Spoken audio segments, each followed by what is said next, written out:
To kill a person in cold blood is a terrible thing, but to be capable of killing them and then eating them sets a whole new level. Here are 5 of the most horrific cannibals of all time. Number 5. Armin Meiwes. The case of Armin Meiwes is a curious one, as he is the only cannibal on this list whose victim came to him willingly with desire to be killed and eaten, rather than being somebody that he killed for the sake of satisfying his own bloodlust. The events of 9th of March 2001 came about after Meiwes put out an ad for a fit 19 to 25-year-old male who was willing to be butchered and consumed. It was answered by an engineer named Bernd Jürgen Armando Brandes.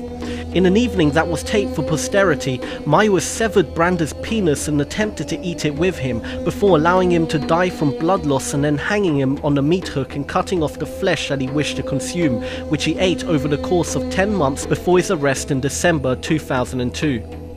In the end, he was sentenced to 8 years in prison for his actions and has since expressed regret for them. He has even converted to vegetarianism in the wake of what he did, though in a disturbing twist, a number of websites appeared following his arrest that advertised for people willing to go through the same experience. Number 4. Andrei Chikatilo. Between December of 1978 and November 1990, Andrei Chikatilo's murderous career saw him kill at least 56 people according to his own confession, making him out as one of the worst serial killers in history based on pure numbers alone. Hints of the monster that Chikatilo would become began to surface when he worked as a teacher, with numerous accusations of sexual assault being made against him by students that eventually led to his firing in 1981. However, his killings had started before that final assault, with the murder of Yelena Zakotnova in 1978 following a failed rape attempt. He seemed to have stabbed his victims in a frenzy before mutilating their body and dumping it. On occasion, tongue tips and some of the organs of his victims appear to have been bitten off, hinting at cannibalistic nature. For his part, Chikatilo claimed that his nature came to be because of his upbringing, where amongst other things he supposedly saw his 10-year-old brother murdered and cannibalized. How true that is still remains up for debate. As for Chikatilo, he was executed via a single gunshot behind the ear in February of 1994. Number 3. Albert Fish. During his early adult years, Albert Fish became increasingly obsessed with sexual torture and cannibalism, at one point torturing a man named Thomas Kedden over the course of 2 weeks before cutting half of his penis off. He claimed that he had considered killing him and taking him back home for future consumption, but was worried that the hot weather would make him more liable to get caught. Unfortunately, he didn't get caught, and his obsession with cannibalism grew to a point where he fed himself and his own children raw meat in an attempt to simulate the sensation.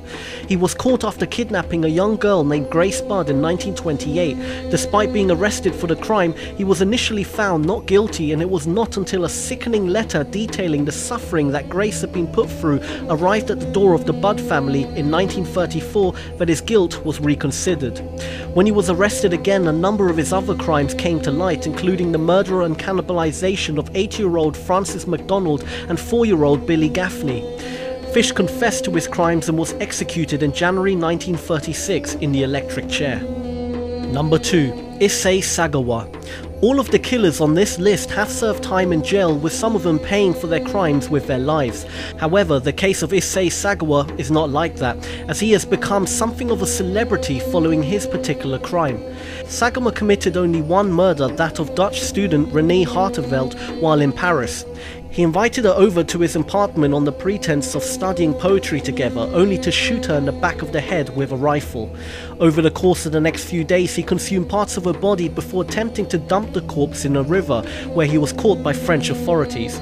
After being found insane by a French court, leading to the charges being dropped, Sagawa was eventually deported to Japan and committed to the Matsuzawa hospital, where doctors found him to be sane. Unfortunately, due to the previous insanity verdict, Sagawa could not be charged with the crime again in his homeland and simply walked free from the hospital in 1986.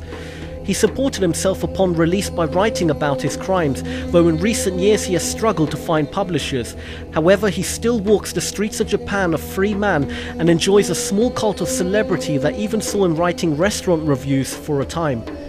Number 1. Jeffrey Dahmer. Jeffrey Dahmer is one of the most notorious serial killers of all time, with his story of his crimes which included murder, cannibalism and necrophilia and capture receiving mass media attention in the early 1990s. His career in killing started long before that, as Dahmer's first murder was committed in 1978 when he killed 18-year-old Stephen Hicks. Following a gap of almost 10 years, Dahmer struck again in 1987 and began to strike more frequently over the next 4 years until he had racked up 17 murders. Before the murder of Anthony Sears in 1989, Dahmer had generally dismembered his victims or dissolved them in acid. However, after getting his own apartment, he began to become more experimental. At one point, he even started injecting acid into the skulls of his victims in an effort to make them subservient to his whims.